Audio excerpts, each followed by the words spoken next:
Hello, Keith Thompson here from the Armadale Church of Christ. And we're continuing our study through the Bible as we go on to the Bible series. This is lesson number 7, and we're talking about the two covenants. We know that the Bible is divided into two main sections, the Old Testament and the New Testament. And that's really what this study is about.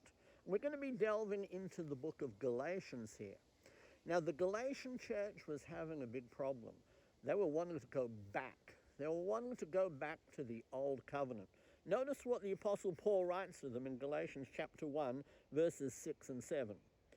I'm amazed that you are so quickly deserting him who called you by the grace of Christ for a different gospel, which is really not another, only there are some who are disturbing you and want to distort the gospel of Christ.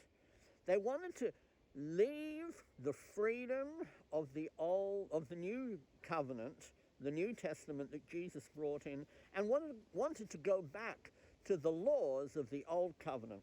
Notice what we read in chapter 3, verses 24 and 25. It says, therefore, the law has become our tutor to lead us to Christ, so that we may be justified by faith. But now that faith has come, we are no longer under a tutor. The Old Testament had a very important part in the history of God's people. It was there to lead us to Christ. And Christ came through the Old Covenant to bring us the New Covenant, or the New Law.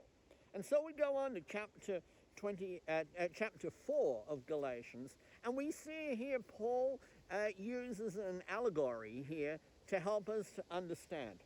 So follow along with me as we read Galatians 4, starting in verse 21. Tell me, you who want to be under the law, do you not listen to the law? For it is written that Abraham had 2 sons, one by the bondwoman and one by the free woman. But the son by the bondwoman was born according to the flesh, but the son by the free woman through promise.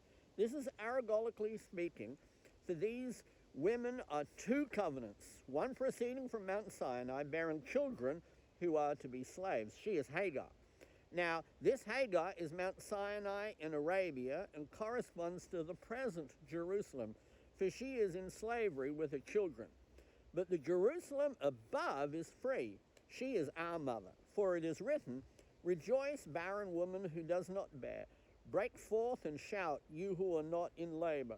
For more numerous are the children of the desolate than of the one who has a husband. And you, brethren, like Isaac, are children of promise. But as at that time he who was born according to the flesh persecuted him who was born according to the Spirit, so it is now also. But what does the scripture say? Cast out the bondwoman and her son, for the son of the bondwoman shall not be an heir with the son of the free woman. So then, brethren, we are not children of the bondwoman, but of the free woman.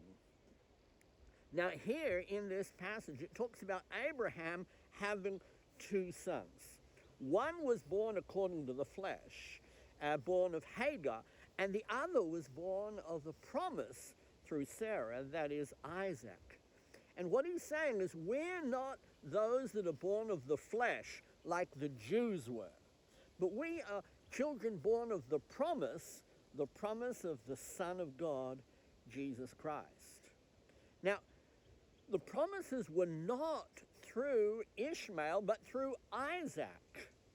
And the promises are for us who are Christians. So we see there in verse 28, and you, brethren, like Isaac, are children of promise. That is us. And so, what does it say? Verse 30, but the Spirit, what does the Spirit say? Cast out the bondwoman and her son. That's Hagar and her son. For the son of the bondwoman shall not be heir with the son of the free woman. So then, brethren, we are not children of a bondwoman, but of a free woman.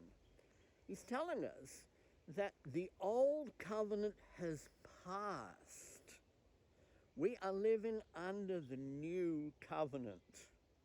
The Old Covenant was written, the Old Testament rather, was written largely for the Jews. The New Testament is written for Christians. And we, like Isaac, are children of promise. And so we're no longer under the old covenant, but under the new covenant.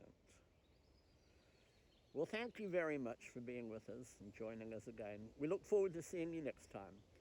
Goodbye for now.